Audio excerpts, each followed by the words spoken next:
අනුර කුමාර දිසානායක ජනාධිපතිතුමත් සහ මාලිම ආණ්ඩුවත් මේ රටේ ස්වෛරීත්වය සහ මේ රටේ ජාතික අභිමානය මේ රටේ ශ්‍රී ලාංකේය අභිමානය පාවා දෙන්න කරන මේ කටයුතු සම්බන්ධයෙන් ජාතීන් සමාව ගත යුතු මොහොත එළඹිලා තියෙනවා. මැද පෙරදිග විශේෂයෙන් ඉරානයත් ඇමරිකා එක්සත් ජනපදයත් ඊශ්‍රායලත් සම්බන්ධ වෙලා ඇති කරගන්නා ලද යුදමය තත්ත්වය නිර්මාණය කරන ලද යුදමය තත්ත්වය ඇතුලේ අපේ බල ශක්තිය තවත් ආකාරයකින් අනාරක්ෂිත වෙලා තියෙනවා.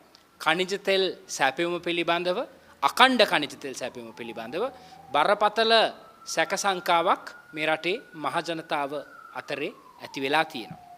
අපි ආපස්සට හැරිලා බැලුවොත් මීට සති කිහිපයකට ඉහතදී විපක්ෂ නියෝජනය කරන විවිධ දේශපාලන බලවේග වරින් වර මතු කළා මේ නොරොච්චෝලේ විදුලි බලාගාරයට ගෙනෙන ලද ගල්ලංගුරු වල ගුණාත්මක භාවයේ බරපතල වූ අඩුපාඩුවක් ප්‍රශ්නයක් තියෙනවා කියලා. ඒ සම්බන්ධයෙන් කිසිම ප්‍රශ්නයක් දනහිස්සෙන් උඩට ගන්න අකමැති නලින්ද ජයතිස්ස මාධ්‍ය ප්‍රකාශක මාධ්‍ය ඇමතිතුමා කිව්වේ ඒකේ කිසි ප්‍රශ්නයක් නැහැ ගල්ලංගුරු බාලනම් අපි දඩ ගහලා ඉවර කරනවා මේ ප්‍රශ්නේ කියලා. හැබැයි ගල්ලංගුරු නැව් 8කට දඩ ගහලත් ඒ සැපෙවුම් කරුවා තවමත් ගල්ලංගුරු සැපෙවුමෙන් වියුක්ත නොවි තව දුරටත් බාල ගල්ලංගුරු සපයන්නේ ඒ ආණ්ඩුවෙන් ගහන දඩය ඒ සැපෙවුම් කරුවාගේ ව්‍යාපාරික අරමුණු වලට කිසිම බාධාවක් නොවන බොහොම අඩු ප්‍රමාණයක දඩයක් නිසා. ඉතින් මේ ප්‍රශ්නේදී ආණ්ඩුව ගැලවෙන්න කියන්නේ අපි ටෙන්ඩර් පටිපාටි අනුගමනය කරලා මේ කොන්ත්‍රාත්තු දුන්නා කියන එක විතරයි. හැබැයි මේ අය බලයටපත් වෙද්දී එයා කිව්වා අපි මේ රටේ ගුණාත්මක බල ශක්ති ප්‍රතිපත්තියක් වෙනුවෙන් පෙනී ඉන්නවා කියලා. හැබැයි එහෙම කියපු උදවිය අද ආණ්ඩු බලය ගත්තයින් පස්සේ මේ රටේ අනතුරට දාන්නේ එයාගේ ආණ්ඩුකරණය විතරක් නෙමෙයි එයා අනතුරට දාන්නේ මේ රටේ බල ශක්ති සුරක්ෂිතතාවය. ඒක නිසා මේ පිළිබඳව නැවත නැවතත් ආණ්ඩුවේ අවධානය යොමු විය යුතුයි කියලා අපි කියනවා. ඒ වගේම තමයි ඉරානයේ එරෙහිව ඇමරිකා එක්සත් ජනපදය දියත් කරන ලද ඊශ්‍රායලයත් එක්ක එකතු වෙලා දියත් කරන ලද ප්‍රහාරයත් එක්ක මේ රටේ ජනතාව ඉරානයට අද ගැහුවා නම් හෙට පෙට්‍රල් ෂෙඩ් වල පෝලිං ගහලා ඉන්නවා. ඇයි මේ ආණ්ඩුව කෙරෙහි ආණ්ඩුවේ ආණ්ඩුකරණයේ හැකියාව කෙරෙහි ආණ්ඩුවේ කැපැසිටි එක කෙරෙහි මහ ජනතාවගේ විශ්වාසයක් නැහැ. දැන් වෙනදට තෙල් හිඟයක් එනකොට මිනිස්සු ෂෙඩ් ඉස්සරහා පෝලිං බහිනකොට ආණ්ඩුවට බැනපු ජනතා විමුක්ති පෙරමුණේ සහ මාලිමාවේ නායකයෝ අද මාධ්‍යවලට ඇවිල්ලා තමන්ගේ බලශක්ති සුරක්ෂිතතාවය වෙනුවෙන් වෙන විකල්පයක් නැති නිසා පෝලිං වල ඉන්නේ මිනිස්සු ආසාවට පෝලිං වල ඉන්නේ නැහැ. විකල්පයක් නැති නිසා පෝලිං වල ඉන්න මිනිස්සුන්ට බැනඬ ගහන්න පටන්ගෙන තියෙනවා. ඊළඟට අනිත් බලශක්ති ප්‍රභවය තමයි LP ගෑස්. ලංකාවේ බහුතරයක් නිවාසවල දැන් තියෙන පාරිසරික තත්ත්වයන් සහ සමාජීය සාධක එක්ක LP ගෑස් වලින් තමයි ආහාර පිසීම සිදු කරන්නේ. එතකොට LP ගෑස් වල හිඟ තත්ත්වයක් එනකොට ලංකාවේ ගෘහ ඒකක වලින් අති මහත් බහුතරයකට ඒ හිඟය බරපතල විදිහට බලපානවා. එතකොට ආණ්ඩුවෙන් මේකට දෙන උත්තරය තමයි දවස් 8ක ගෑස් තොගයක් තමයි මෙට්‍රික් ටන් 8000ක් තමයි අපේ ගෑස් ටර්මිනල් වල ගබඩා කරගන්න පුළුවන්. ඒක නිසා දවස් 8ක තොගයක් තමයි අපි ගාව තියෙන්නේ. අපිට කරන්න දෙයක් නැහැ. මේ අවුරුදු 76ක් තිස්සේ ආපු සාපයක් මේක කියලා මෙයයි කියනවා අපිට දකින්න පුළුවන්. හැබැයි අපි මතක් කරන්නට ඕන ගෝඨාභය රාජපක්ෂ ජනාධිපතිවරයාගේ අකාර්යක්ෂම අඳුරු යුගයේදී ඇරෙන්න කවදාවත් ගෑස් හිඟයක් නිසා මිනිස්සු පෝලිං ගහලා ගෑස් ගන්න බලාගෙන හිටියේ නැහැ. ඒ වගේම තමයි ඔය තොග කරන ධාරිතාවය තමයි අපේ රටට පහුගිය අවුරුදු ගාණක් තිස්සේ තිබුණේ. හැබැයි ඒ තොග කරන ධාරිතාවය ඇතුලේ හිඟයක් නැතුව ගෑස් සැපයන්න හිටපු ආණ්ඩුව වලට ගෝඨාභය රාජපක්ෂගේ දුර්වල අකාර්යක්ෂම ආණ්ඩුව ඇරෙන්න අනිත් සියලු ආණ්ඩුව වලට පුළුවන්කම තිබුණා. ඉතින් ඒක නිසා මේ දිනාටක පමණක් ගෑස් තොගය තියෙනවා කියන කාරණේ නිදහසට කාරණයක් නෙමෙයි. දැන් අපි දන්නවා ලංකාවේ ගෑස් වෙළඳපොළෙන් 85%ක මාකට් ෂෙයාර් එක එහෙම නැත්නම් වෙළඳපොළ කොටස තියෙන්නේ ආණ්ඩුවට කොටස් හිමි ලිට්‍රෝ සමාගමට. එතකොට මේ ලිට්‍රෝ සමාගමේ ප්‍රධාන සැපයුම්කාරුවා අවුරුදු ගාණක් තිස්සේ ඔමාන සමාගමකට තමයි මේ ටෙන්ඩරය දුන්නේ.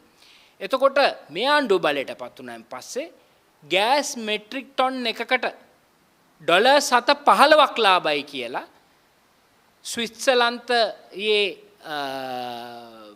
මූලික කටයුතු සිද්ධ කරන ඇමරිකානු හිමිකාරත්වයේ තියෙන සමාගමකට ඒ ගෑස් ටෙන්ඩරය දෙනවා. එතකොට මේ ඩොලර් 7.15ක් මෙට්‍රික් ටන් එකකට ඉතුරු කරන්න. එතකොට දවසකට ඩොලර් 715 1000න් වැඩි කරලා බලන්න ඩොලර් කීයද ඉතුරු වෙන්නේ කියලා මේ අලුත් සමාගමට දීපේ. එහෙම කරලා මේ අය බරපතල විදිහේ අපේ රටේ බලශක්ති අර්බුදයකට පාර කපලා තියෙනවා. දැන් කලින් දීපු සමාගමට තිබුණා ටොන් 2000යි 3000යි දෛනික අවශ්‍යතාවය දෛනිකව අපිට අපේ තොග යාවත් කාලින කරගන්න පුළුවන්. ඒවට අවශ්‍ය කුඩා ප්‍රමාණයේ නෞකා තියුණා යාට. නමුත් දැන් මේ අලුත් සමාගමට තියෙන ඊට වඩා විශාල පරිමාණයේ නෞකා. ඉතින් ඒ නව මාලදීවනේ නවත්තගෙන පොඩි නව් වලින් එනවයි මෙහෙට ගෑස් එවනවා ඒක නිසා ගෑස් හිඟවනවායි කියන නිදහසට කරුණ දෙන්න අපිට ජනාධිපතිවරයෙක් අවශ්‍ය නැහැ. අනුර කුමාර දිසානායක අතිගරු ජනාධිපතිතුමා ඊයේ පාර්ලිමේන්තුවට ඇවිල්ලා කිව්වේ මේ අවුරුදු ගාණක් තිස්සේ මේවායේ ධාරිතාවය වැඩි කරලා නැහැ ගෑස් රඳවා තබා ගැනීම. එතකොට ඒක නිසා තමයි මේ මිහිග ඇති වෙලා තියෙන්නේ. නෑ ඒක අමූලික බොරු. ඒ අයගේ මෙහෙයුම් සහ කළමනාකරන නොහැකියාව නිසා, එයාගේ තියෙන අකාර්යක්ෂමතාවය නිසා, එයාගේ පරිපාලනයේ තියෙන අදක්ෂකම නිසා තමයි මේ ගෑස් හිඟ ඇති වෙලා තියෙන්නේ. ඊළඟට ජනාධිපතිතුමා ආවිල්ලා කිව්වා මේ පෙට්‍රල් ඩීසල් ගුවන් යානා ඉන්ධන බොර තෙල් අපිට ගබඩා කරගන්න පුළුවන් දවස් 30කට විතරයි කියලා. ඉතින් මේක හරි ලොකු ප්‍රශ්නයක් වගේ තමයි එතුමා කිව්වේ. හැබැයි අපි රොයිටර්ස් පුවත් වෙබ් අඩවිය උපුටා දක්වනවා නම් ඕස්ට්‍රේලියාවේ දියුණු රටක් කියන ඕස්ට්‍රේලියාවෙත් ඒ ප්‍රකාශ කරලා තියෙනවා එයාට තෙල් තොග තියෙන්නේ දවස් 34කට විතරයි කියලා. එතකොට මේ තොග පවත්වාගෙන යාමේ ප්‍රශ්නයක් නැහැ. ඒක අනුර කුමාර දිසානායක ජනාධිපතිතුමා හොඳටම දන්නවා. ඒක නිසා තමයි එතුමා විපක්ෂයේ ඉඳෙද්දී කිව්වේ මේ තෙල් ටැංකි තියෙනවා තිරිකුණාමලේ නිකන් අපත යනවා මේක බද්දට දීලා අපිට ආදායමක් උපය ගන්න පුළුවන් කියලා ඉන්දියාවට. හැබැයි බලයට ආවයින් පස්සේ 2024 නොවැම්බර් මාසේ අපිට බොහොම ලස්සන ඡායාරූපයක් මාධ්‍ය වලින් එළි දක්වනවා අර තෙල් ටැංකිය ඇස්සට බැහැලා. කවුද බැහැලා ඉන්නේ? ඉංජිනේරු කුමාර ජයකොඩි. නිකන් ඉංජිනේරුවෙක් නෙමෙයි. මේ රටේ ඛනිජ තෙල් සහ බලශක්ති ඇමතිවරයා. තෙල් ටැංකිය අස්සට බැහැලා ගහනවා නිවුස් එකක්. මෙන්න මේ භාවිතා නොකරපු තෙල් ටැංකි තිරිකුණාමලේ තියෙන බ්‍රිතාන්‍යයන් නිර්මාණය කරපු තෙල් ටැංකි නැවත අලුත් වැඩියා කරලා තොග පවත්වාගෙන යන්න භාවිතා කරනවා කියලා කෝ කරා. දැන් මාස 6කට වැඩි කාලයක් ගිහිල්ලා තියෙනවා. නමුත් අද ඇවිල්ලා අවුරුදු 76කදී කරපු නැති දෙයක් කියලා කතා කරන එක තමන්ගේ දුර්වලකම පෙන්නන වැඩ බැරි මිනිහා ආයුධ වලට ගරහන්නා වගේ කතාවක් මිසක් වෙන හේතුවක් නෙමෙයි නිදහසට කරුණු දැක්වීමක් පමණයි. මොකද මේ තෙල් ජනසතු කරා සිරිමාව බණ්ඩාරනායක මැතිණියගේ කාලෙදී ඊට පස්සේ ලංකාවේ තිබුණු ප්‍රධාන තෙල් පිරිපහදු සමාගම් සිංගප්පූරුවට ගියා. අද අපි සිංගප්පූරුවෙන් තෙල් එනකම් බලන් ඉන්නවා. රජ ඇමතිවරු කියනවා රුවන් රණසිංහ කියන නියෝජ්‍ය ඇමතිවරයා මෙලෝ කඳුලක් දන්නේ නැහැ මේ බලශක්ති ශේෂ්ත්‍රය පිළිබඳ. නමුත් කියනවා කලබල වෙන්න එපා අපි තෙල් ගේන්නේ ඉන්දියාවෙනුයි සිංගප්පූරුවෙනුයි කියලා. දෙයනේ ඉන්දියාවේවත් සිංගප්පූරුවේවත් තෙල් ලින්ක් නැහැ. ඒ රටවල් දෙකේම තියෙන පිරිපහදු විතරයි. එතකොට ඒ පිරිපහදු කරන්නේ ප්‍රධාන වශයෙන් මැද පෙරදිග කලාපයෙන් එන තෙල්. ඉතින් එතකන් මිනිසුන්ව රවට්ටන්න මේ වගේ කතා කියන නිසා ජනතාවට තියෙන අවිශ්වාසය මත තමයි ජනතාව මේ පෝලිං ගහලා ඉන්නේ. ජනතාවට විශ්වාසය ඇති කරන එක ආණ්ඩුවක් කියන. ඒ වගේම තමයි අවසාන වශයෙන් අපිට ඊටාම හද කකියවන විදිහේ ප්‍රකාශයක් අපේ හිත් කලකිරවන විදිහේ ප්‍රකාශයක් මේ රටේ මහ ජනතාවගේ පිළිකුලට ලක් වෙච්ච ප්‍රකාශයක් අනුර කුමාර දිසානායක අතිගරු ජනාධිපතිතුමා ඊයේ පාර්ලිමේන්තුවේදී කළා. මේ ගෑස් ප්‍රශ්න ගැන කතා කරලා, තෙල් ප්‍රශ්න ගැන කතා කරලා එතුමා කියනවා මේවා රටවල් නෙමේ හුණ්ඩු කියලා. මොනවා ගැනද මේ කතා කරන්නේ? කවුද මේ කතා කරන්නේ? මේ කතා කරන්නේ මේ රටේ විධායක ජනාධිපතිවරයා, මේ රටේ සේනාධිනායකවරයා, ව්‍යවස්ථාවෙන් මේ රටේ භෞමික අඛණ්ඩතාවය, මේ රටේ අභිමානය, මේ රටේ සංස්කෘතිය සදාචාරය විතරක් නෙවෙයි මේ රටේ ස්වාධීනත්වය ස්වෛරීත්වය ආරක්ෂා කරන්න ව්‍යවස්ථාවෙන් බැඳිලා ඉන්න මිනිස්සයා මේ කියන්නේ. අපි අහලා තියෙන්නේ ලෝක නායකයෝ කියන්නේ තමන්ගේ වැදූ මවත් උපන් ජන්ම භූමියත් ස්වර්ග රාජ්‍යයටත් වඩා උතුම් කියලා. ජනනී ජන්ම දේශස්ත ස්වර්ගාදීපි ගරියපි කියලා ලෝක නායකයෝ කිව්වේ. පුරාණ සංස්කෘතික ශ්ලෝක උපුටා දක්වලා. හැබැයි අපේ නායකයා ඇවිල්ලා අපේ මාතෘ භූමිය හුණ්ඩුවකට සමාන කරලා මොනවද මේවා රටවල්ද මේක හුණ්ඩුවක් නේ කියලා. මම හිතනවා අනුර කුමාර දිසානායක ජනාධිපතිතුමාට ඒ මොහොතේ ආවේශ වුණා. පාර්ලිමේන්තුවටත් ඇවිල්ලානේ කතා කළේ. එතුමා විපක්ෂයේ ඉඳලා කරපු වගකීම් විරහිත ප්‍රකාශ කරන විපක්ෂයේ පාර්ලිමේන්තු මන්ත්‍රී අනුර කුමාර දිසානායක කියන චරිතය එතුමාට ආරූඪ වුණා. හැබැයි එතුමා ජනතාවගෙන් සමාව ගත යුතුයි. අපේ ජාතියට අපේ ශ්‍රී ලාංකීය ජාතියට කරන ලද බරපතල නිග්‍රහයක් මේ අපේ රටට එතුමා කළේ එතුමා ජාතීන් සමාව ගත යුතු තියෙනවා. බලන්න එතුමන්ලා විපක්ෂයේ ඉන්න කාලේ පුළුවන් තරම් මිනිස්සුන්ව කුලප්පු කරා. පෝලිං වලට යන්න තෙල් ඉවරයි, ගෑස් ඉවරයි, ගෑස් පුපුරනවා, කරුණාකරලා මේ තියෙන ටික කොහොම හරි ගිහිලා පෝලිං වලට ගිහිලා මේවා ගන්න කියලා ජනතාව කුලප්පු කරා. හැබැයි අද විපක්ෂයේ වාක්‍යය මොකක්ද? දැන් අපි දැක්කා සමගි ජන බලවේගයේ තරුණ පාර්ලිමේන්තු මන්ත්‍රීවරයෙක් ප්‍රසාද් සිරිවර්ධන කියනවා බය වෙන්න එපා තෙල් පෝලිං වලට යන්න එපා. මාසෙකට තෙල් මේ රටේ තියෙන දේ වගකිව යුතු විපක්ෂයක් විදිහට වැඩ කරනවා අපි. හැබැයි මේ රටේ ආණ්ඩුකරණය බාරව ඉන්න අය බොහොම ලඳ බොළඳ ලඳ බොළඳ ආණ්ඩුවක් විදිහට තමයි අයගේ කටයුතු කරන්නේ. ඒ වගේම තමයි ගෝලීය අර්බුදයක් මේ මොහොතේ ඇති වෙලා තියෙනවා. ඊරානය කියන ඉස්ලාමීය ජනරජයට එක්සත් ජනපදය ඇමරිකා එක්සත් ජනපදය බරපතල යුද මෙහෙයුමකින් පහර දෙන්න පටන් ගන්නවා. ඊශ්‍රායලත් එක්ක එකතු වෙලා. ඉතින් මෙතනදී අපි රජයක් හැටියට ගන්න ස්ථාවරය මොකක්ද?